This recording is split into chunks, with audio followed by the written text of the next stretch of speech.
Hola, muy buenas, yo soy Javi Rivas y te doy la bienvenida al podcast del 3D, episodio 32. Y hoy tenemos desde Las Palmas a un experto en los pelos. Bueno, es Groom Artist, actualmente está en Anima Kitchen y la verdad que es un perfil súper interesante. Vamos a hablar de cosas básicas de grooming, cosas básicas de modelado de personaje, todo lo que es este englomerado de character design, este departamento que Daniel Pagán nos va a explicar. Así que, ¿qué tal? ¿Cómo estás?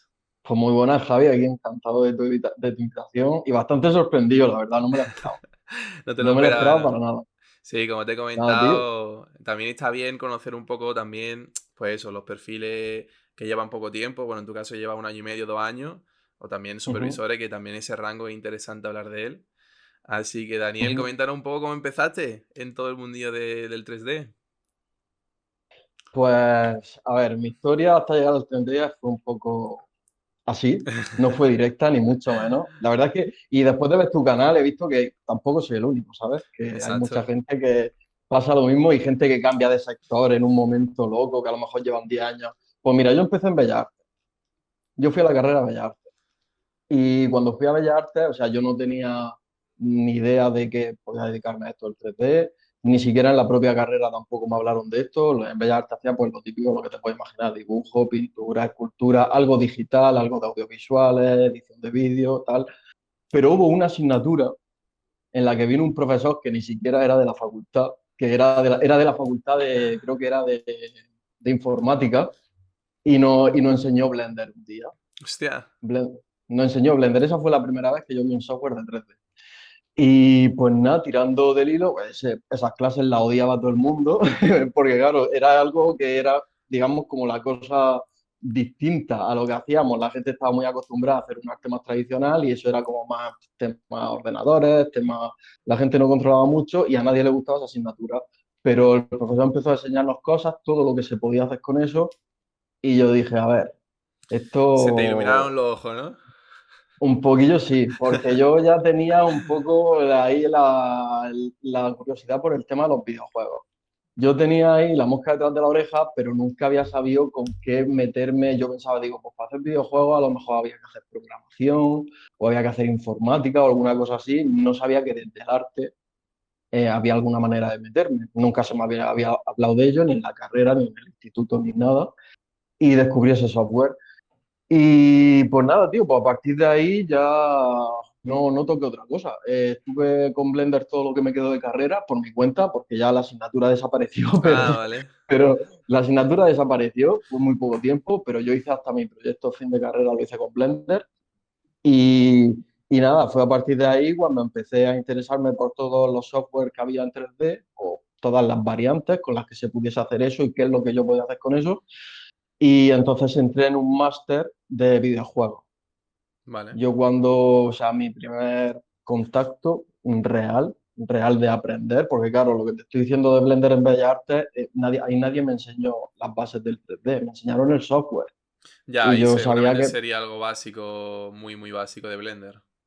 eso es, o sea, te enseñan Blender, te enseñan el cubo que ya sale ahí, que ya salía Que no ahí lo cuando lo borre, ¿no? abrías. Claro, y lo típico de, pues nada, duplícalo, muévele un vértice o tira un render rápido, ¿sabes? Pero nadie me enseñó en la carrera las bases del 3D ni nada de eso. Eso fue cuando llegué al máster, que era un máster de videojuegos, y ahí la verdad es que aprendí muchísimo, porque yo ahí llegué de cero, no sabía absolutamente nada de 3D, entonces ahí aprendí todas las bases del 3D. Y pues nada, mi primer contacto pues realmente fue el tema de los videojuegos. Yo aprendí un Real Engine, aprendí 3D Max y nada, terminé el máster y pues para sorpresa de nadie no tuve trabajo. Vale, ¿Sabes? perfecto. O sea, suele pasar. Sí. Y, y nada, y luego después de eso estuve muchos años bastante desconectado del mundillo, porque yo realmente, yo tengo trabajo desde hace un par de años, como has dicho, y esto que te estoy diciendo del máster fue en el lo terminé en el 2017-18. Hostia, vale, hace tiempo, Entonces, sí. entonces, claro, lo que pasó, claro, es que yo cuando estaba haciendo ese máster, yo estaba en Madrid. Entonces yo allí pues tenía unas responsabilidades, tenía que pagar el alquiler y tal, pues me busqué cualquier trabajo que encontré y digamos como que me acomodé un tiempo. Y fue en la época de la pandemia, cuando nos Sí. recluyeron, entonces yo ya no trabajaba y tal, cuando me replanteé muchas cosas sobre mi vida. La crisis existencial, ¿no? Y Del COVID. claro, ahí la verdad es que fue, para mí fue un regalo, porque fue encerrarme en casa, fue decir, a ver, el tema del 3D por ese entonces lo tenía 3 años aparcado, desde que terminé mi máster habían pasado 3 años, Mm, y dije, es ahora o nunca, o hago algo para dedicarme a esto que es lo que me gusta, o ya no sé qué voy a hacer, ¿no? sí. Entonces, aprender por mi cuenta, cogí Maya, que no lo había estudiado en el máster, por ejemplo. Maya, Substance Painter, ZBrush, todo eso lo aprendí en casa, prácticamente. Y nada, me monté un portfolio en unos menos de un año, medio año, 6, 7 meses. Me monté un portfolio con eso y me llamaron, tío, me llamaron del primer trabajo. La verdad es que fue todo muy seguido, porque, o sea, lo que no había pasado en los 5 años anteriores, Te ¿sabes? pasó del tirón. Pasó en unos pocos meses. También era por el mindset que tenía yo, ¿sabes? Porque cuando había hecho el máster y todo esto, no estaba todavía, digamos, tan motivado o no tenía todavía esa idea que sí que tengo ahora de cómo tenemos que buscarnos la vida los artistas en este mundillo, ¿sabes? Yo por esa época todavía tenía la idea de, vale, yo que he estudiado un máster, me van a dar un título Y y ya me con van a dar un eso. trabajo. Ya. Claro, ¿no? Pero todavía no tenía la idea esta de, no había visto tu podcast, por ejemplo, o sea, a mí me ha servido mucho vídeos como los tuyos y de canales parecidos que salen artistas contando su experiencia, que te dicen, no, mira, es que tienes que influirte de otra gente, tienes que seguir a todas las empresas, tienes que seguir en LinkedIn todos los de recursos humanos, o sea, yo todo eso no lo hacía. Entonces fue cuando empecé a hacerlo, cuando me hice el listado, pues mira, de todos los estudios que hay en España, yo eso antes no lo sabía, o perfiles de LinkedIn, conectar con gente, tal. Y nada, fue cuando entré en ese mindset, cuando dije, venga, a tope con el networking, a tope con el portfolio, y salió, tío, salió, ¿En qué la empresa verdad. entraste? Entré en West Blue Studio de Valencia Ah, hostia. y, y nada, tío, esa fue la primera. ¿Y te fuiste a Valencia? Y me fui para Valencia, claro. O sea, Hostia. estaba en Madrid estudiando, me volví para Murcia por el tema de la pandemia. Sí. Ahí en Murcia fue donde hice el portfolio que te estoy contando y me salió el trabajo y me fui para Valencia. Hostia. Y ahí estuve un año, ¿Y qué eso es es. lo que hacías en esa empresa? Pues en Valencia entré bueno, y aquí, como veremos después, aquí en Anima Kitchen también, entré por el grooming.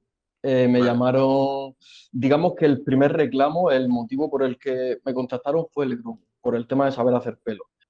Pero bueno, realmente yo en Valencia hacía un poco de todo. Era como, hacía character artist general, menos modelar.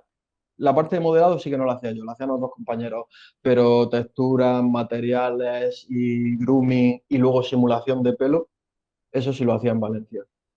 Y, tío, la verdad es que fue una experiencia, a ver, mi primer trabajo, o sea, el balance generalmente es positivo Sí. porque es tu primer trabajo, o sea que eso genial, conoces gente y aprendes un montón de cosas y sobre todo como artista también adquieres otra mentalidad, ¿no? Porque no es lo mismo trabajar en tu casa con tus proyectos Claro, con tiempo que, ilimitado y todo eso. claro, y que coordinarte con gente y saber desligar el trabajo de tus proyectos personales, porque ¿sabes lo que me pasaba a mí mucho al El que. principio en el trabajo? Que, tío, a ver, no es que me hiriese el orgullo, ¿sabes? Pero cuando me daban un retake, era como, tío, ¿qué pasa? ¿Que lo estoy haciendo mal? ¿O que está feo? Y Ya. eso, yo al principio era como que no, o sea, lo entendía que si me dan un retake es porque había que mejorarlo, pero yo no era consciente de que no es que lo que yo esté haciendo esté mal, es que no es lo que requiere la producción. O sea, Exacto. tú cuando estás haciendo tus proyectos personales en tu casa, pues lo haces a tu gusto y haces lo que quieres y perfecto. Pero cuando estás en una producción, pues, sí, a lo mejor has hecho una textura, un shader maravilloso, súper bonito, perfecto, pero no es lo que se necesita, ¿no? Entonces, si te dan un retake, aprender, yo qué sé, tomártelo como algo normal que estamos Sí. trabajando, ¿sabes? No estás, ¿sabes? Ese tipo de cosas, hasta que no llega a tu primer trabajo, no lo aprendes. Totalmente, totalmente. Y bueno, ya pasamos de esta empresa que estuviste un año y medio, has dicho, Ujú. o algo más. En Valencia estuve un Un año. año. Sí, Y sí. ahora saltaste que te has ido al otro punto, a Canarias, ¿no? Ahí está, para desconectar. Ahí está, para tomar el Sí. solecito tranquilo. Sí, tío, la verdad terminó lo de Valencia, porque terminó el proyecto simplemente. No, no fue por nada de los despidos estos que están habiendo, Sí. o sea, terminó el proyecto y nos fuimos los que estábamos en ese proyecto. Entonces, ¿qué pasó? ¿Qué pasó? Pues estuve como 4 meses sin trabajo, pero eran 4 meses que yo quería para mí también, porque estuve mejorando portfolio, aplicando lo que había aprendido, un montón de cosas. Y nada, inmediatamente, cuando terminé, digamos, la pieza de portfolio en la que estaba trabajando, me llamaron de aquí, de Gran Canaria. Qué guay. Y bueno, pues yo encantado, tío, porque o sea, no tuve ningún parón, ¿sabes? Como que fue más o menos, los tiempos fueron seguidos y perfecto, tío, perfecto. Sí, como que no dio tiempo a que te desconectaras del trabajo como tal, ¿no? Claro, claro. No volví a tener un parón de decir, Buah, necesito buscar trabajo, necesito. Claro, porque me fui de allí, tenía paro. Entonces lo cogí para poder hacer portfolio. Digo, mira, voy a estar mejorando mi portfolio mientras que tengo algún ingreso. Y justo cuando terminó, el mes que me terminaba, me llamaron. Hostia, Y fue perfecto, fue, vamos, claro. ya ves. Bueno, y en esta empresa también te dedicas a lo que es grooming y CFX un poco en general, ¿no? Eso es. De aquí de Anima Kitchen me llamaron también por el tema del pelo, igual que de Valencia. Pero bueno, aquí no salgo del pelo. Ah, vale, ahí O solamente de sea, pelo. claro, allí Valencia sí que hacía un poco de todo, como te he dicho, pero aquí estoy haciendo groom y posteriormente simulación de pelo también. O sea, no saldré del tema de pelo. Así que digamos que ese ha sido el reclamo, tío. Cuando es curioso porque el pelo es algo a lo que no pensaba yo, Ya, es ¿sabes? raro, ¿eh? Decir, no, yo hago pelo en 3D. Es raro, sí, sí. Como que no te lo imaginas, ¿no? Eso es, no es algo que no, en su principio yo cuando lo aprendí fue como un complemento. Yo quería ser character artist y yo diría, bueno, pues mis personajes pues tendrán que tener pelo, ¿no? Pues voy a aprender a hacer pelo. Claro. Y nada, pues aprendí a hacer pelo, incluía el pelo en mis piezas de portfolio y al final me han llamado siempre por el pelo. Qué guay, tío. Bueno, y ahora, que como dices que Groom Artist, más o menos para una persona que no lo conozca, bueno, ahora que hemos hablado un poco de pelo, ¿cómo es tu día a día o qué es lo que hace un Groom Artist o un Grooming Artist? Pues, a ver, realmente, bueno, para quien no lo sepa, groom es peinar, o sea, groom artist es una persona que se dedica a hacer pelo para personas o personajes o criaturas 3D. Y, a ver, básicamente el día a día es, entre comillas, igual que puede ser en cualquier otro departamento de la parte de look dev, o sea, ya sea modelado, o sea shading, a ti te viene una dirección de arte. Por ejemplo, el pelo no lo diseño yo. El pelo viene diseñado por Arte, Arte puede hacer un concept Ah, vale. o te puede dar referencias, ¿vale? O sea, digamos que yo nunca diseño los personajes. Yo ejecuto técnicamente lo que un artista crea Vale. artísticamente, ¿no? Entonces, a mí me viene, pues eso, desde Arte me viene un concept o me viene una referencia y pues básicamente yo tengo que ejecutar eso en 3D. Sí que a veces se puede dar el caso de que algún pelo, pues no sé, por circunstancias, directamente lo estemos diseñando en el departamento de Groom. A lo mejor Arte no ha tenido el tiempo o no ha tenido la necesidad de hacer un concept Vale. mm, perfecto, exclusivo, clavado, pero te dan unas referencias, te dan unas fotos de peinados reales, de por dónde pueden ir los tiros. Entonces te dicen, tú empieza que ya te diré luego, pues mira, pues por aquí y por allá, ¿sabes? Ya, las notitas, ¿no? Te dirán, uy, así no me gusta mucho, ¿no? Vamos a cambiar esto a Claro, otra cosa. eso, Entiendo. eso. Y claro, yo ahora mismo lo que he estado viendo es que Animal Kitchen se dedica mucho como es animación, no es como Ujú, VFX como tal. ¿Dirías que es muy diferente el grooming para VFX, tipo un personaje realista, una criatura realista, como ujú. para un personaje que sea para animación? Yo creo que al final, a ver, bueno, yo no he tenido experiencia en VFX realmente. O sea, yo toda la experiencia que he tenido en producción ha sido en animación, tanto aquí en Anima como en Wise Blue anteriormente.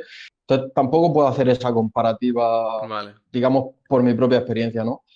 Pero también, por lo que he visto también en muchas entrevistas tuyas y también usando un poco la lógica, lo puedo deducir, es que al fin y al cabo la diferencia no está, no es más artística que técnica realmente, porque la manera en la que funciona quizá una criatura cartoon, obviamente pues eso hay que estilizarlo, no solo en cuanto a diseño, sino en cuanto a animación y quizá pues también la simulación o lo que toque.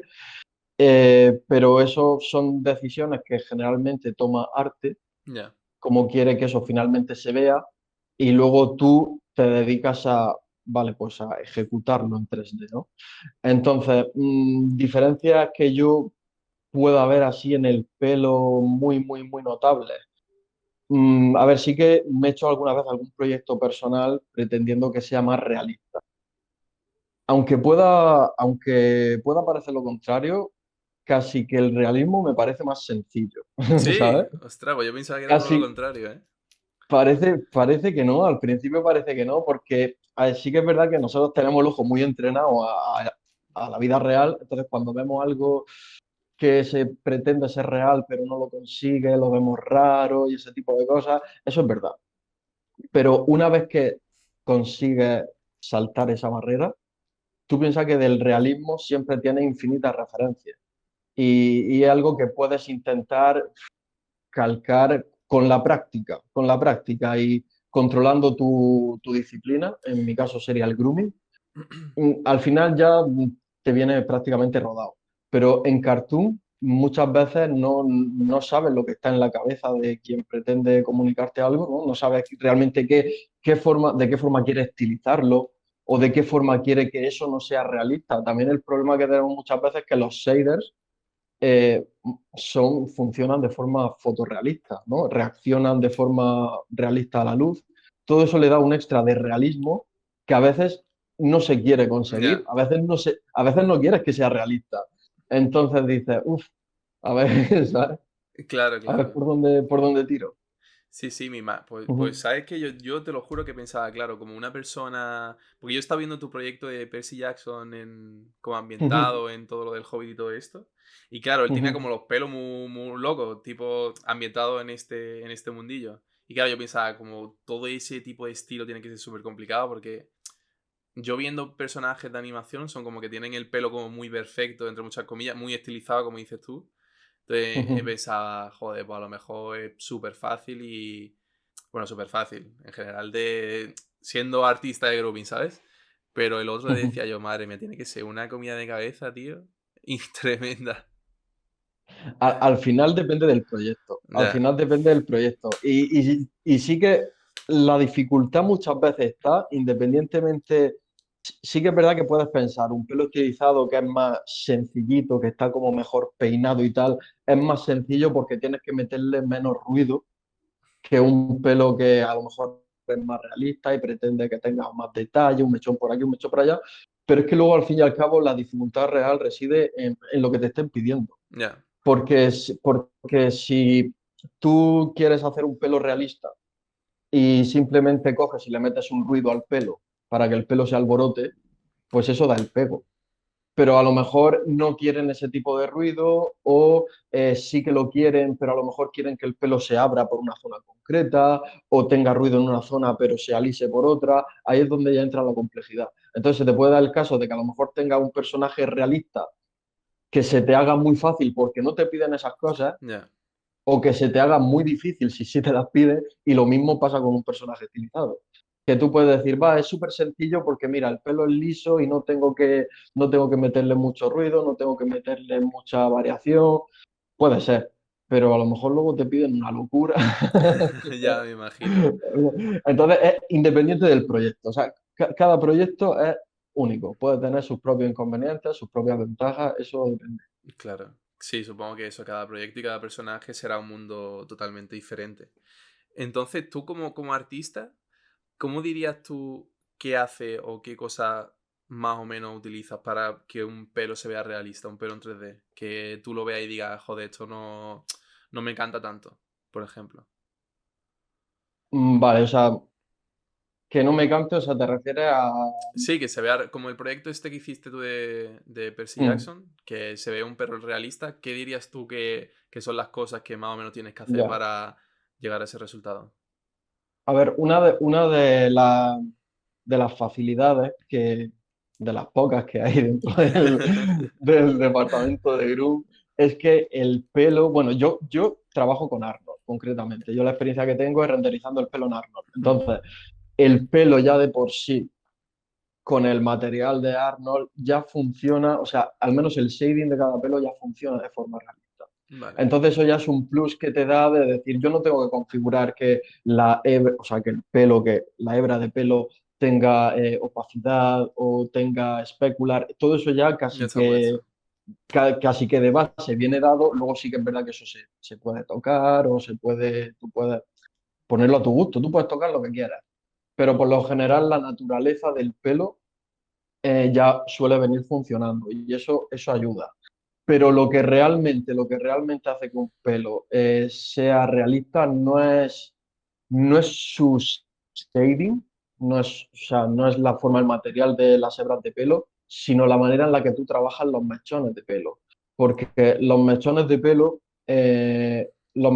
pelo revelan muchas cosas sobre el pelo. O sea, ya no solo revelan que el pelo pueda ser más rizado o más liso, sino que también revelan la forma en la que el peso que tiene el pelo, cómo el pelo cae, si el pelo a lo mejor se queda un poco más flotando porque el pelo es más fino, o el pelo pesa más y sí que se aplasta, o si el pelo está sucio y a lo mejor se está empastando, ¿no? Sí, O si está limpio, lo que sea. Entonces, la forma de trabajar el mechón de forma coherente es lo que le da realismo al pelo. Porque si tú estás pretendiendo, por ejemplo, estás pretendiendo hacer un pelo que sea pesado, porque el pelo está sucio, entonces tiene ahí como grasiento, tiene como mechones y tal. Pero de pronto esos mechones grasientos te están flotando, eso no es congruente la una cosa con la otra, ¿no? ya. Entonces se quedaría raro. Tú tienes que entender bien el tipo de pelo que estás haciendo y entonces clavar, intentar clavar la naturaleza de los mechones, cómo funcionarían esos mechones realmente. Y el truco es observación, Ya, observación, referencia, ¿no? observación. Hmm. Muchas referencias y yo me paso la vida mirándole el pelo a la ¿En serio? gente. Sí, sí, Hostia, entonces tú sí, sabes sí, quién se va a sí. quedar calvo y quién no, ¿no? También, también. Ya ves. Me paso la vida mirándole el pelo, sí. Entonces, yo un poco de grooming he tocado en Houdini cuando he estado con Houdini. Y sé que existe Ujú, este concepto de como guidelines y ujú. todo esto. ¿Podría explicarlo más o menos cómo funciona por dentro lo que es el grooming? Vale, sí, pues a ver, la forma en la que se hace pelo en 3D tenemos, por un lado tenemos las guías de pelo y por otro lado tenemos las propias splines de pelo, serían los propios pelos. Si nosotros tuviésemos que trabajar solo con las splines de pelo, con el propio pelo, sería una locura, porque son muchos, Ya, porque son muchos y eso sería una locura para cualquier cosa, tanto para trabajarlo, para ponerlos, para peinarlos, para simularlos, para cualquier cosa. Entonces, por eso tenemos las guías de pelo. Las guías son como un proxy de ese pelo que simulan, entre comillas, ser un mechón, por decirlo de una forma resumida. Es como si yo tengo una guía de pelo, pues en el render final a lo mejor esa guía van a ser 100 pelos, punto. vale. Pero yo solo estoy trabajando con una guía. Si yo tengo que peinar, solo peino esa guía, no peino 100 pelos a la vez. O si yo tengo que simular, pues solo estoy simulando esa guía, no estoy simulando 100 pelos, ¿no? Entonces, esa sería la forma básica en la que se trabaja. O sea, esto es muy resumido, ¿no? Pero Sí, sí, sería poner guías que dan la forma al pelo y entonces el pelo seguiría pues a esas guías. claro. Y si ya necesitas, por ejemplo, un detalle súper minucioso de en esta zona tiene que estar el pelo de una forma muy concreta, ¿cómo funciona en el tema de guías? ¿Ya te pasas a lo que es pelo completo o cómo sería? En principio casi siempre se puede trabajar solo con las guías. Tú no tienes un límite para poner guías en un pelo. Quiero decir, si yo tuviese, por ejemplo, un pelo determinado y le meto 100 guías, pues yo sé que tengo esa limitación de que, vale, solo puedo trabajar con 100 guías y el pelo que hay entre medio interpola. O sea, lo que hace una guía y lo que hace otra, pues el pelo de en medio lo interpreta. Pero si yo hay una zona, por ejemplo, un flequillo, en el que quiero algo concreto, que uno vaya por aquí, yo puedo añadir más guías Vale, para conseguir esa forma. Y si aún así no lo consiguiese mediante guías, sería algo, digamos, súper, súper exclusivo. Incluso un pelo. Hay un pelo que me sobra y quiero borrar ese pelo, ¿no? Pues se puede entrar también a trabajar a nivel de pelo. hostia. Pero eso es ya la pincelada final. O sea, eso de primera no se hace nunca.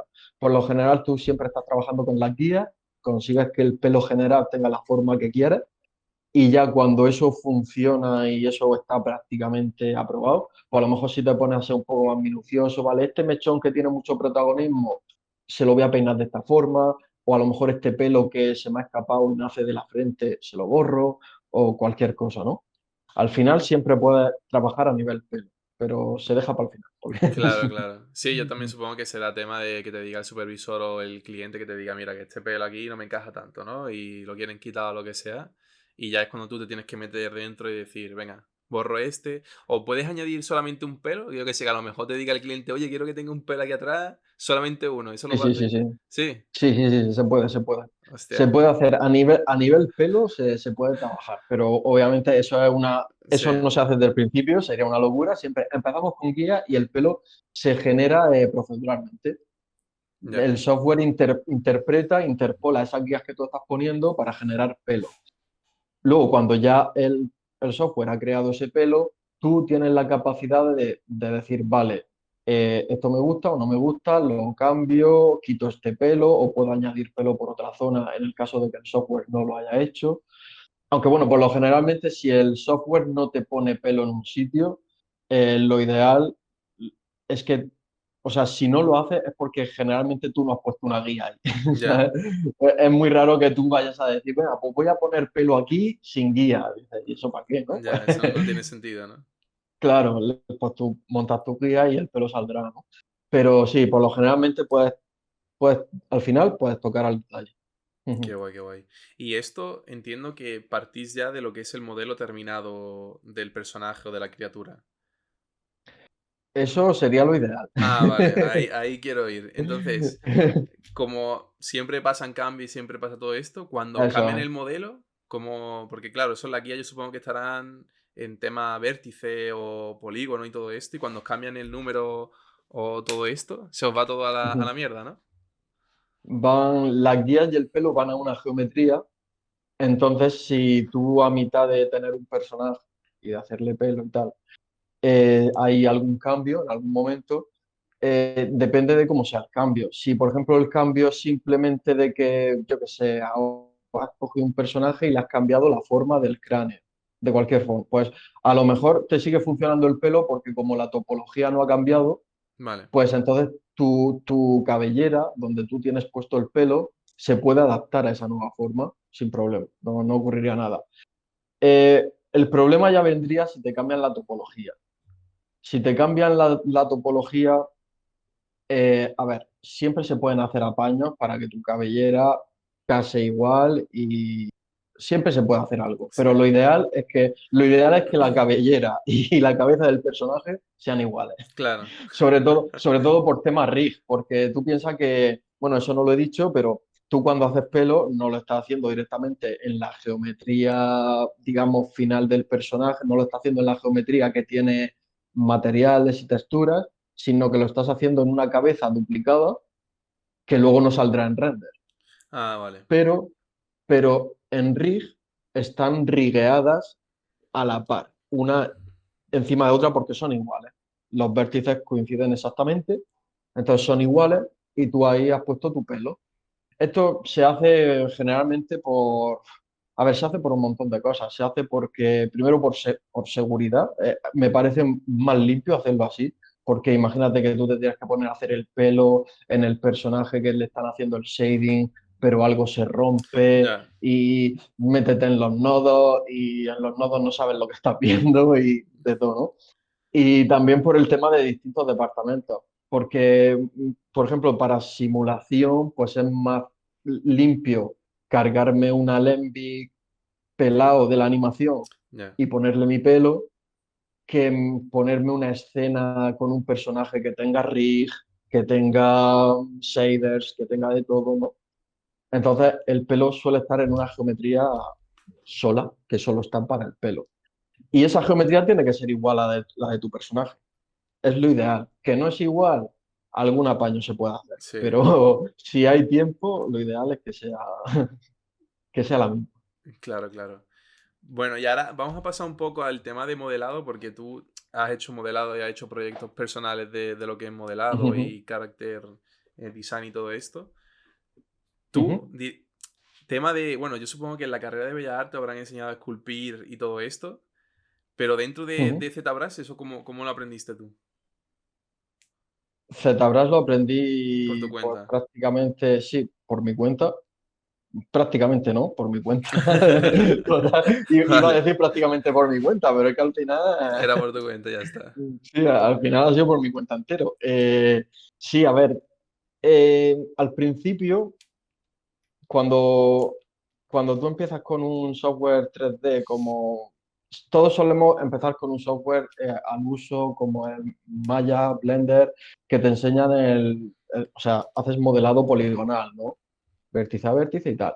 Entonces, eso es como que al principio eso no tenía mucha relación con mi carrera. Sí, a ver, sí que es verdad que sí que aplicaba el tema de, pues, la visión espacial, el dibujo técnico, ¿no? Pues las vistas, las perspectivas, o sea, algo de visión espacial tienes que tener. Pero lo que viene siendo el trabajo en sí mismo, el hecho de mover vértices en un espacio 3D, pues no tenía mucho que ver con mi carrera. Pero cuando descubrí Z, eso sí tenía más que ver con mi carrera, porque era prácticamente esculpir en barro, pero en 3D. O sea, Con no, Control no Z, ¿no? tenían la... Claro, claro, y con control Z, eso, era como esculpir, pero que podías darle para atrás, ¿no? O sea, era perfecto. Y encima no te manchaban las manos, bueno, una Sí, sí. maravilla. Y, Ya entonces, ves. ya- y nada, tío, ahí sí que le di bastante chicha a eso porque dije, bueno, no me tengo que procurar por una limitación de polígonos, no tengo que, yo qué sé, no tengo que hacerle Vs en principio. Ya. El tema de los pinceles es muy intuitivo. Y fue bastante guay. También me di cuenta de que podía aplicar los fundamentos de la anatomía. Eso yo creo que es una de las cosas más importantes cuando haces personajes. En este caso, cuando esculpes personajes, anatomía. O sea, si alguien quiere empezar por algún lado, Que estudia anatomía, ¿no? ana- eso es, eso es. Ya. No, sí, yo misma, hay muchas veces que en LinkedIn, en ArtStation, como que venden paquetes de, eh, como eso, como libros o imágenes de anatomía y lo petan, ¿sabes? Porque sí, yo entiendo que para un diseño de un personaje tienes que saber cómo funciona por dentro. Muchas veces cuando hacen un breakdown de alguna criatura o algo en VFX te enseñan que modelan el hueso, luego le ponen los músculos, le ponen la grasa, le ponen luego la parte por encima y luego le ponen el pelo, ¿sabes? Como que para que quede Sí, realista, sí. lo máximo realista, tienes que haber hecho todo ese proceso, ¿sabes? Entonces es Ujú. súper importante, entiendo. Sí, sí, eso es. Y aparte de, claro, nosotros estábamos acostumbrados, sobre todo cuando estamos empezando en 3D y aprendemos modelado y tal, estamos acostumbrados a que vemos la última parte, o sea, vemos la última carcasa, el modelado con un Ya, shader y para adelante. Pero cuando se trata de criaturas que pretendes que sean hiperrealistas, sí que es verdad que al final el render es la última carcasa, pero para que ese render se mueva, esté bien animado, esté bien simulado tú has necesitado recrear todo el funcionamiento de esa piel o de ese pelo de dentro para afuera. Entonces, sí que la anatomía es súper importante para la ejecución de esas animaciones y de esas simulaciones, pero también sobre todo para la parte del diseño inicial, porque cuando quieres hacer una criatura hiperrealista, pues mira, a las malas, si no supiese anatomía, a las malas tienes referencias ya. que puedes copiar. Pero cuando tú estás haciendo una criatura inventada, una criatura que no existe en la realidad, esa criatura tiene que ser anatómicamente correcta igualmente.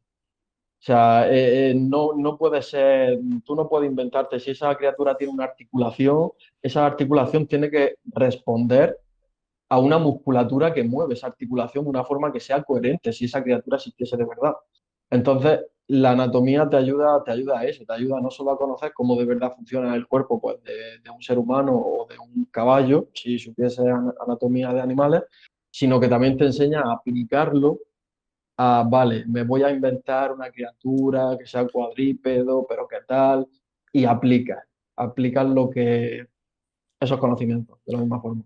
Claro, claro. Yo entiendo que lo que tú has dicho, que como una criatura que no existe, como que la estás creando tú, entre muchas comillas, como Ujú. imaginártela cómo funcionaría en la vida real, ¿no? Que si esta criatura andase, ¿qué tipo de musculaciones, qué tipo de articulaciones tendría? Entiendo. Y ya a partir de ahí, Eso es. por diseñar todo lo que es por fuera. Eso es. Eso sería súper importante, porque si no, aunque sea una criatura que no existe, La gente se la notaría. veríamos rara. Sí, Y lo notas, la gente lo vería raro, diría, eso es algo que, no sé, algo que nosotros tenemos interiorizado en la cabeza, ¿no? Pero eso se notaría mucho. sí, sí, Sí, sí. entiendo. Entonces, cuando tú, por ejemplo, empezaste el proyecto este de Percy Jackson, que como que lo hiciste todo, Ujú, todo lo que es el pipeline del diseño del personaje, ¿cómo, ujú, cómo empieza? ¿Empiezas con referencia? ¿Empiezas con vamos a ver cómo es una persona en el universo de Hobbit? ¿O cómo lo hiciste? ujú. Yo en principio quería hacer un retrato hiperrealista del director, de Peter Jackson, y no tenía idea de caracterizarlo como un hobbit al principio, pero mi idea era hacer solo un busto, ni siquiera pensaba hacerle la mano. Entonces, sobre todo porque yo quería tener una pieza hiperrealista en mi portfolio. A ver, yo sabía en el fondo que mm, entendía cómo se hacía, o sea, yo sabía que podía de alguna forma llegar a hacerlo, pero no tenía ninguna pieza hecha para demostrarlo. Y digo, Ya, mira, yo quiero hacer uno, voy a gastar unos meses en hacerlo, por lo menos para quedarme tranquilo, ¿no? Y empecé a hacer un retrato de Peter Jackson al uso, pero conforme lo iba haciendo, pues se me fue planteando la idea de decir, vale, pero es que no voy a dejar la cabeza ahí flotando, al menos voy a hacer alguna composición que esté medio vistosa, pues voy a ponerle algo de ropa. Pensaba ponerle simplemente una camisa y se y ya acabó, sin está. brazos ni nada. Pero mi hermano estaba modelando en ese momento unos props, mi hermano también tiene sus cosas, y y le dije, oye, pues si me modela, no sé si es que él estaba modelando algo en relación al Señor de los Anillos o directamente se lo pedí yo. No sé si uno, porque hay tres props en el proyecto, hay una pipa, el anillo y la hoja de Lorien. No sé si una ya la tenía él o yo le pedí las tres, pero le dije, oye, me modelaría esto para... Y nada, me lo modeló y dije, bueno, pues si tengo un anillo y una pipa, pues tendré que Te tendrá que hacerle ver una la mano. mano. No te queda otra, ¿no? Eso es, eso es. Y nada, pues así salió al final. Qué guay, qué guay. Y bueno, el proceso este de modelar lo que es la cara, porque es súper hiperrealista. ¿Cómo consigues de...? Y también he visto que tema de la textura de la cara y todo eso está como esculpida a mano. ¿Cómo es ese proceso? En plan, partir de la cara de la persona a añadirle todos esos detalles, que se va también, supongo, el tema de la anatomía, proporción y todo esto que de la carrera de Bellas Eso Artes es, te habrá ayudado un montón. ¿Cómo lo hiciste? eso es. A ver, al principio lo que hice fue hacer simplemente la escultura de la cara sin detalle fino, sin ningún tipo de poro, sin ningún tipo de arruga, simplemente encontrando sus volúmenes, básicamente. Digamos que hice lo que vendría siendo, aunque lo esculpí en High Poly porque lo hice en ZBrush, pero realmente es lo que vendría siendo la malla base que luego tú tienes, cuando le haces retopología, Vale. cuando tú tienes una escultura y le haces retopología, se te queda con la geometría más sencilla, pues digamos que esa geometría sencilla es lo primero que yo busqué. Yo primero busqué esa geometría sencilla en low poly, la que sería animada en el caso de que se animase este personaje, que esa geometría pues tuviese los volúmenes adecuados y que funcionase como cara de Peter Jackson. Y ya una vez que tenía esa geometría, yo dije, vale, pues a partir de aquí todo el detalle ya no va a ser, o sea, yo sí que voy a tener que esculpirlo en Z, pero ese detalle en la escena final no va a ser modelado, sino que va a ser textura. De textura, sí. Claro, porque ya la geometría base ya la tengo establecida, que es la geometría simple. A partir de ahí todo lo que yo le añada va a ser textura. Entonces sí que eso se esculpe en High Poly, en Z, pero se exporta como un mapa de desplazamiento, de displacement. Y luego, pues nada, eso en el shader aplica como solo se ve en render. No lo Ya. ves en la escena en ningún momento, solo se ve en render como todos esos poritos, esas arrugas, etcétera. Qué guay. Yo lo que tenía entendido es que el mapa de displacement como que necesitaba mucha geometría para meter todo este detalle. Entonces, teniendo Ujú, una malla como menos densa, también te sirve, ujú. aunque luego los detalles sean bastante finos. Sí, sí, Sí, porque tú ¿no? en la escena, lo que haces es que tú en tu escena tienes la malla sencilla.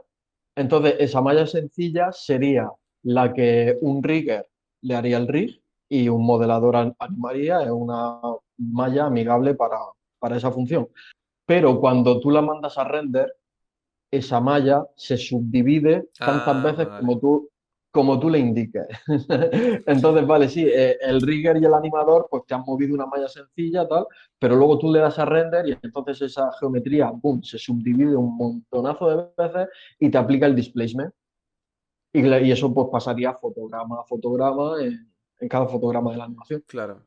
Y esto en tema, hombre, claro, porque como no están manejando lo que es la información dentro del programa, pero bueno, realmente dentro del render es como si se estuviese utilizando todo el poder del ordenador para toda esa subdivisión y todo eso, o hay algún proceso por detrás que lo hace más llevadero.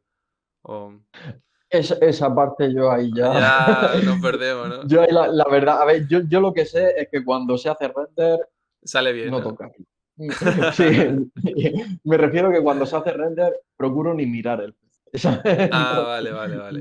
no vaya a ser que, claro, claro. Sí, la verdad es que consume mucho. O sea, cuando tú haces todo este tema de subdivisiones y de displacement, consume un montón. O sea, eso se nota. Se nota mucho la diferencia entre trabajar en... A ver, es obvio también, ¿no? Pero que no solo se nota en la escena, no solo que digas, vale, estoy en una escena con una geometría sencilla, pues tiene una escena con una geometría pesada.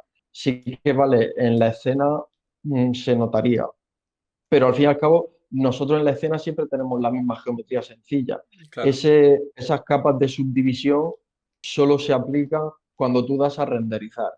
Entonces, si lo haces con una geometría que no necesita subdivisión y una que sí, notas mucho la diferencia. Y yo procuro, cuando sé que necesita subdivisión y que va a ser algo así muy con mucho detalle y tal, yo le doy al botón y ya y no está, ¿no? y no lo toco. Te va a dar una vuelta y ya está, ¿no? Qué Y que guay. salga bien. Entonces, como más o menos sabes cómo funciona el pipeline de un diseño de personaje 3D, ¿dirías que es muy complicado especializarse? Bueno, no especializarse, sino ser generalista de... Estás en un estudio, te dan a ti lo que es el diseño o un concept y tú te encargas de modelado, texturizado, te encargas también del grooming. ¿Dirías que eso a día de hoy es complicado verlo en algún estudio medianamente relevante en el sector? En estudios grandes yo creo que eso no se va, Imposible, ¿no? eso no se ve. Yo, en la experiencia que he tenido yo en estos dos estudios, no lo he visto, en esos estudios tampoco. El primer estudio en el que estuve, que fue el de Valencia, fue el estudio, era más pequeño y yo ahí tenía más labores y ni siquiera ahí yo me hacía un personaje entero. Ya, Sí que se suele mantener siempre eh, la diferencia clásica entre departamentos. Por ejemplo, si hay un departamento, hay siempre un departamento de modelado, un departamento de texturas y shading y tal, por ejemplo, ¿no? Pues nunca he visto un departamento que sea de personajes y hagan el personaje entero. En el departamento de modelado hay modeladores que hacen personajes y modeladores que hacen props. Y luego en el departamento de shading, pues hay artistas que hacen el shading de personajes y otros que hacen de props. Ya, Sí que dentro de un departamento suele haber esa diferencia entre el que hace personajes y el que hace props, pero son departamentos, el modelado se hace en el departamento modelado, el shading en el de shading y el groom en el de groom. ya, No suelen mezclarse. Sí, sí. claro. Y tú esto que hiciste como un proyecto personal que englobaba todo, ¿dirías que para una persona que quiera ser modeladora o que se dedica a texturizar o se dedique como tú Ujú, al campo de grooming, diría que es importante también conocer lo que hacen cada departamento y tener experiencia propia, ya bien sea personal o también en un estudio, que a lo mejor tú el día de mañana te dedicas a modelar y tienes ese background ujú. de grooming? ¿Diría que es importante o puede ser irrelevante? Nada, que es súper importante. Sí, Al ¿no? final, bueno, al final todos empezamos como generalistas al principio. O sea, es muy difícil es muy raro que una persona empiece a trabajar en el sector sin haber hecho muchas cosas antes. Por lo general, todo al principio hemos modelado, hemos hecho shading, hemos hecho alguna animación, aunque sea sencilla. Entonces, un conocimiento general sueles tener. Y Ya, si no lo tienes, es ideal que lo tengas. Porque tu trabajo, estés en el departamento que estés, por ejemplo, ciñéndonos solo en el tema personaje, hagas la fase que hagas de personaje, tu fase se va a ver muy influenciada por lo que se ha hecho previamente y va a influir mucho a lo que se haga después. Entonces, tú tienes que tener un conocimiento general, tienes que tener una conciencia general de todo lo que implica en la creación de ese personaje, porque no solo tienes que hacer lo que haces tú, tienes que saber cómo va a repercutir eso o tienes que saber qué necesidades vas a tener tú en base a lo que están haciendo tus compañeros. Si un compañero me está haciendo, por ejemplo, un diseño o un modelado, no sabría decirte ahora un ejemplo, pero me está haciendo un modelado de un pelo con un diseño, no sé, muy loco o un diseño concreto. Yo tengo que saber cómo me va a repercutir eso a mí a la hora de hacer groom. ya, Voy a necesitar una sola cabellera o voy a necesitar dos cabelleras, porque si a lo mejor me están haciendo un personaje que tenga una coleta o que tenga una trenza, quizá, y a lo mejor la trenza tiene una anilla y continúa el pelo, ya, a lo mejor todo ese pelo no va del tirón, no lo hago del tirón. A lo mejor tengo varias cabelleras que van, varios scalps intermedios que van uniéndose, ¿no? Entonces, necesitas, para realizar tu labor, necesitas saber qué se está haciendo fuera de tu trabajo y también para cómo vas a influir tú. Es súper importante. ya. Sí, ¿sabes qué pasa? Que yo, como estoy dedicándome a la compo, es como que, Ujú, sí, yo realmente entiendo qué hace de cada departamento, pero puedo llegar a entender que haya compositores que, por ejemplo, de animación 3D, pues no tengan ni idea, que le den un ujú, personaje y digan, vale, esto ya está aprobado, lo voy a componer y ya está. Puedo ujú. llegar a entender que un compositor pueda necesitar un poco de conocimiento de 3D por el tema de los pases, de decir, hostia, mira, para que se vea bien y hacer bien mi trabajo, necesito el pase este y este. Pero claro, es que por eso te lo preguntaba, porque en mi departamento es como que es todo más ambiguo pues, de modelado, no tienes que saber de Ya, composición. Entonces, como que ya. del pipeline, de rigging tampoco, de texturizado a lo Ujú. mejor, porque dentro de New puede hacer algo de proyección o lo que sea, pero algo así. Sí, sí. Claro, sí, claro, a ver, matizo un poco. Sí que es verdad, por ejemplo, yo no tengo ni idea de animación, o sea, yo no Ya. sé animar o de hacer rigs. Sí que hay fases del 3D que sí que son como micro universos Microdepartamento, ¿no? Sí. claro, que se aíslan un poco. Quizá el rig y la animación es un mundo que tú como compositor no necesitas conocerlo, porque Exacto. a ti te llega el render, a ti te llegan los pases de render y tú pues necesitas saber de lo tuyo y como mucho pues saber de lighting quizá un poco, porque sí que te influye muy directamente. Sí. Yo lo que me refería es en el caso de look dev, o sea, en el caso de desarrollar un personaje, luego ya riguearlo, animarlo es otra historia, Ya. pero en el caso de modelar, texturizar, shading y hacerle el pelo a un personaje, el desarrollo completo visual de un personaje, si te dedicas a cualquiera de esas fases, es ideal conocer las otras. Claro. Ya, por supuesto, pues no necesitas saber de, no sé, de animación, quizás, o de compo, no lo necesitas porque tú ya no vas a entrar No va a ahí. tocar eso. Pero de los demás que te influyen así directamente, sí. Claro. Y bueno, tú también que haces simulación, en plan, en tema de animación, ¿a ti Ujú. te llegará lo que es la animación ya terminada? ¿Y a partir de ahí ya haces la simulación o cómo funciona toda esa faceta, digamos?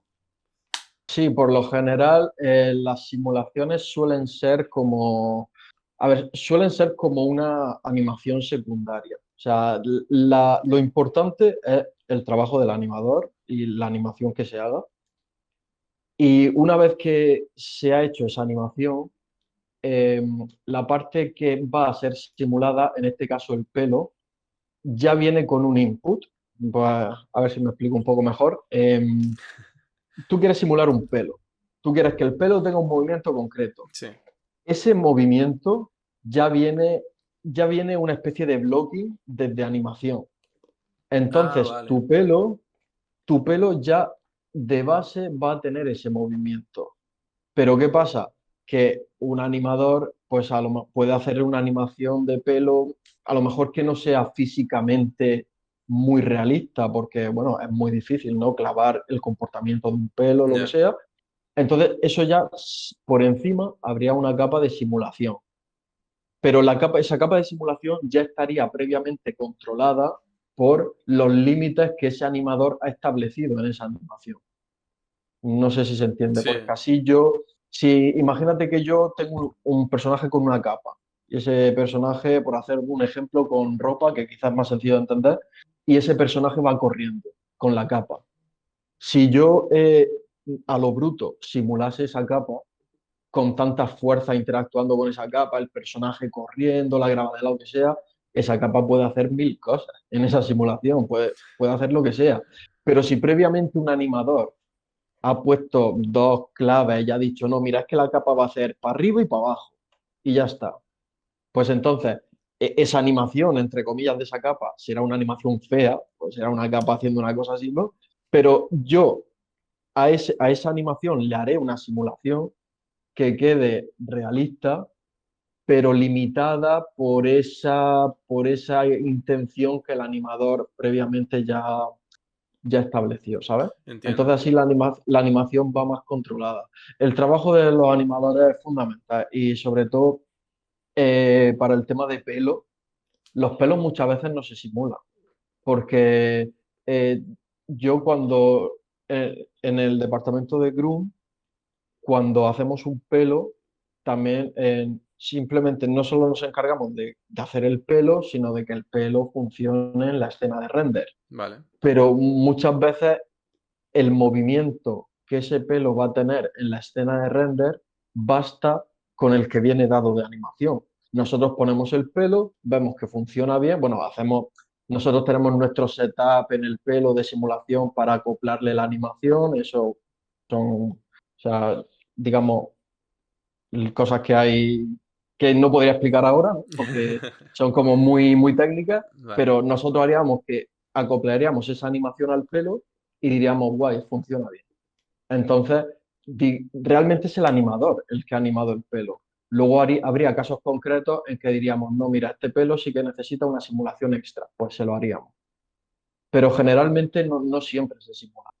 Claro, entiendo. Y te voy a poner un ejemplo. En la película de Aquaman, que tiene escenas debajo del agua y el pelo se mueve como Ujú. eso debajo del agua, ¿eso lo Sí, hace sí, un sí. animador o eso lo hacéis vosotros dentro de lo que es simular el pelo? Eso se puede hacer de muchas formas. La verdad es que depende, muchas veces también depende de la capacidad técnica que tenga el estudio. Yo he visto que hay veces, a lo mejor hay estudios en los que les puede resultar más fácil, aunque sea engorroso, que lo haga un animador, Vale, y hay estudios que a lo mejor ya tienen preparado su setup maravilloso para hacerlo. Depende del estudio. Pero generalmente, o sea, si tú me preguntas a mí, la forma en la que yo lo haría sería, mira, dale a un animador 4 guías, no hace falta más, para que haga un movimiento así general de los mechones, de cómo funcionarían esos mechones. Y ya sobre eso, tú le aplicas una simulación sería en este caso con gravedad cero, ¿no? Porque el pelo está como sí, flotando así en el aire y tal, y bueno, bajo el agua, pero para que nos entendamos. Sí, Y ya esa simulación sí que aplicaría a todo el pelo y ya le daría ese efecto realista que obviamente un animador no lo va a hacer mechón a mechón, ¿no? ¿Se podría hacer de cero en simulación? Pues sí, pero quizás no tendría tanto, tanto control de primeras. Podrías llegar a tener ese control, pero sería más engorroso porque tendrías que poner muchos constraints, tendrías que, si tú como simulador, desde pura simulación, sin ninguna animación previa, quieres obtener un resultado muy concreto, tienes, la escena de simulación se hace muy engorrosa, ya, porque tienes que poner muchos constraints para controlar todo, para poder controlar todo, básicamente. Mientras que si tú traes un input de animación, esa animación ya viene con esa intención desde arte y no hace falta que tú controles tanto, simplemente hace falta que te ciñas a lo que ya hay y darle un poco de chicha, ¿no? Entonces, eso sería lo ideal. Pero bueno, que se podría hacer de simulación directamente, sí, se sí, podría. claro, pero bueno, los animadores como que os facilitan ese dolor de cabeza, ¿no? ¿Entiendes? Eso es, eso es. Y la última pregunta que te quiero hacer es, para una persona eso, que como tú empezaste estudiando y siendo generalista y todo esto, ¿ves muy Ujú. complicado el que tú el día de mañana quieras empezar a modelar personajes o quieras texturizar, por ejemplo, el saltar a ese departamento? ¿O una vez ya empiezas siendo Groom Artist, ya ves más complicado el tú saltar? Al final fíjate, al final yo creo que depende de, es que es súper importante el portfolio. Entonces, Ya, aunque tu experiencia, tú piensas que al final todos cuando llegamos a nuestro primer trabajo llegamos sin experiencia previa. Entonces, no tienes por qué tener experiencia previa de algo para entrar. Te gusta modelar o te gusta cualquier cosa, pero tu experiencia ha sido de otra cosa, con que tú puedas demostrarlo en tu portfolio, ya, pues yo creo que es más que suficiente. A mí me gusta desarrollar mis propias criaturas al completo. Luego ya, pues sí que dentro de un estudio, obviamente tengo un rol concreto, no me ponen para hacer todo, ¿no? Pero sí que en mis piezas de portfolio me gusta hacerlo todo. ¿Por qué? Porque así tengo, pues digamos, esa baza que tú dices, que es que yo ahora me presento a cualquier o dentro de mi propio estudio le digo, oye, mira, me gustaría cambiar de departamento, o viene otro estudio y te ofrece tal o lo que sea, dices, vale, es que no estoy encasillado solo en el claro, grooming. Es que en mi portfolio sí, todos los personajes tienen groom, pero es que todos los personajes tienen el modelado hecho por mí o todos los personajes tienen tal. Entonces, todo aquello a lo que tú te quieras dedicar, muéstralo en tu portfolio, haz proyectos constantemente en principio, o sea, esa es la experiencia que todos tenemos cuando empezamos. O sea, claro, que no debería haber gran problema para cambiar. Otra cosa es que te encasilles, solo hagas el trabajo de tu puesto de trabajo y no hagas portfolio fuera en casa. Entonces, claro, al final tu única experiencia demostrable será la del rol que estás ejerciendo y claro. tendrás más difícil cambiar, ¿no? Sí, porque yo siento que como a mí también me ha pasado que como el primer trabajo determina a lo que te va a dedicar en un futuro si Mm. no pones ese trabajo que tú dices de, bueno, si, vale, yo voy a aceptar este puesto te voy a poner el ejemplo de grooming y no es lo que 100% me gusta, pero joder, ya voy a tener experiencia, lo voy a aceptar porque es una cosa que, aunque no es lo que más me guste dentro de lo que es el diseño de personaje, lo voy a aceptar, me va a Ujú. gustar, pero por mi cuenta voy a seguir haciendo proyectos personales para que en 6 meses, en un año que ya me canse de esto, poder saltar a algo que te guste más. Claro, al final siempre va a tener la facilidad de ir a un puesto de trabajo de lo que ya tiene experiencia, Ya, claro, obviamente. Entonces, eso también es uno de los motivos por los que quizá pues te encasilles en algo, ¿no? Porque ya es como lo fácil, entre comillas. Tengo experiencia de Groom, pues que me llamen de Groom y es más probable. Pero si realmente te gusta otra disciplina, pues nada, a tope en el portfolio con eso, que si es que proyectos puede llegar personales, igualmente. sí, sí, Eso es, sí, el portfolio es algo que nunca termina. O sea, todos pensamos, ¡buah! Tengo pensado esta pieza de portfolio y ya cuando la termine, años sabáticos. No. Luego se te ocurre, o aprendes ya un ves. programa nuevo o lo que sea y dices, siempre, Sí, aparece Houdini ahí siempre por estás. detrás de tu cabeza. Claro, Claro, porque claro, tú ahora claro. mismo trabajas con Maya, ¿no? Con Next.js y todo esto. Eso es, eso es. Y Yo la no. experiencia que tengo en ambos trabajos es con Maya. Y bueno, y en mi portfolio, en las piezas que tengo en ArtStation y todo eso, son todas con Maya también, lo pone ahí. Pero quiero, lo que has dicho tú, tengo a Houdini hablándome por Ay, detrás. ay. También puedo hacer, puedo hacer un personaje en Houdini. O sea, estos últimos meses he estado aprendiendo, he estado investigando cómo hacerlo en Houdini, pero no tengo ninguna pieza de portfolio que lo demuestre. Claro. Entonces, ahora estoy en eso. Ahora estoy. Y cuando termine eso, me surgirá otra vez, Otra cosa, seguro. ya ves. Alguna explosión por aquí, una explosión por allá, seguro que cae. Pues bueno, Claro. Dani, ya hemos acabado por aquí. La verdad que está muy guay, tío. A mí el departamento de grooming, la verdad que es una cosa que dentro de Houdini está guay, ¿sabes? Que es una cosa que como que ves más o menos el resultado, estás ahí tú estilizándolo, haciéndolo como tú personalmente y está muy guay. A mí cuando yo veo una reel de un FX art y pone el típico león y le sale bien Ujú. el pelo del león, digo, joder, qué guapo tiene que ser hacer eso, tío. Ya ves, ya ves, ya ves. El tema de las criaturas. Yo no tengo ninguna criatura, por ejemplo, hecha. Tengo solo personajes y ahora lo que estoy es en el tema de criaturas, porque el tema de la simulación de músculos, que es algo que me genera Hostia, mucha curiosidad, no, eso no lo he explorado todavía. Y Houdini, bueno, ¿te has enterado de esto último de Zipa? de FIBA. Me sé que es FIBA, pero De, no sé qué ha pasado. que ya no está. Ah, que ha muerto, ok. No, o sea, no porque creo que ha sido Dineg la ha comprado. Hostia, y la han Entonces, privatizado. entonces, claro, entonces ahora es una Hostia. herramienta que solo... Entonces, ¿qué pasa? Que ahora, pues los que queremos probar a simular músculos, pues tenemos Houdini, Y no ya tenemos otra está. cosa. Hostia. Eso es. Y casualmente ahora en esta última versión de Houdini, la 20, la que está ahora, le están tirando mucho a eso, están implementando mucho el tema. No sé si ha habido ahí espionaje industrial y lo han hecho a propósito o si ha sido Claro, casualidad, pero bueno, el caso es que no tenemos una herramienta que lo sustituya en este caso y por eso estoy con Houdini a tope con el tema de los músculos, porque dije, pues nada, no me queda otra. claro, claro. Y mucha curiosidad también me da por esa parte. Sí, sí. Sí, la verdad que Houdini es un mundo aparte, tío. Es una locura. Ujú, Además, yo estuve en una charla que daba el Ranchito hace tiempo, estuve en Barts, en Barcelona, que ujú, enseñaban como el proceso que ellos seguían para que un personaje se viera realista. Y tenían un apartado de grooming y era una ujú, locura porque tenían como súper... Yo qué sé, a lo mejor en una pata era un ciervo. En una pata de un ciervo tenían como varios materiales, varios tipos de pelo, que este se viera más de una forma, este se viera más de otra. Entonces, ujú, como para que un animal nosotros lo vemos a día, entre comillas, se vea ujú. realista, la de capas y capas y capas de pelo que tiene que llevar eso para que se vea bien.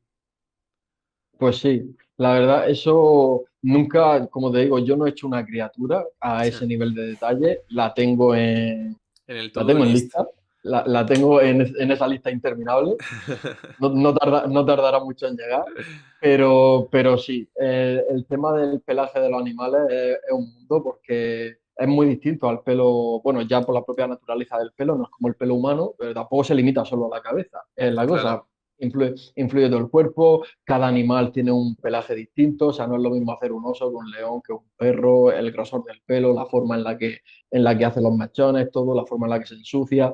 Entonces, claro, yo cuando veo ese tipo de proyectos digo, guau, es que la de ahora es que se habrá tenido que pasar ese artista mirando el pelo de un ciervo, ya ves. ¿sabes? O sobre todo cuando ves portfolios de artistas que tienen varios animales y todos están genial, ¿sabes? Todos están genial. Y dices, pero ¿qué pasa? Que esta persona es experta en los pelos de todas las criaturas de, Ya de ves. este mundo, porque bastante cuesta que te salgan bien los humanos, que diga, a lo mejor uno te sale medio flojo por ahí para Claro. decir, no, mira, es que solo tengo un perro y está clavado, solo tengo un oso y está clavado. Digo, joder, y parece que llevas haciendo Joder. osos toda tu vida. Ya ves, todo el día con el National Geographic ahí en la otra pantalla. Ya Ya ves. ves, Pues nada, Dani, tío, ha sido un placer. Seguiremos hablando. Y bueno, que te vaya todo muy bien allí en Canarias, tío. Que ya mismo llega el veranito y te va a poner moreno que flipas. ya ves, yo he venido una fecha, todavía no he pillado verano, Te pero va a me está morir, te dando va a miedo, morir. porque Y nada, tío, pues si tú vienes por aquí, pues si vienes Claro, de vacaciones o lo que sea, pues me dices algo. nos metemos ahí una buena fiesta en Canarias, que dicen que por allí se sale muy bien. Ahí está, yo todavía no he tenido tiempo. Tengo Houdini no me deja, Joder, pero no me deja. pero, Unas pero habrá tapitas, tiempo. unas tapitas, unas tapitas. Eso es. Pues nada, Dani, que te Eso. vaya muy bien y hablamos, ¿vale? Muchas gracias, tío. Venga, Igualmente. chao. Hasta luego.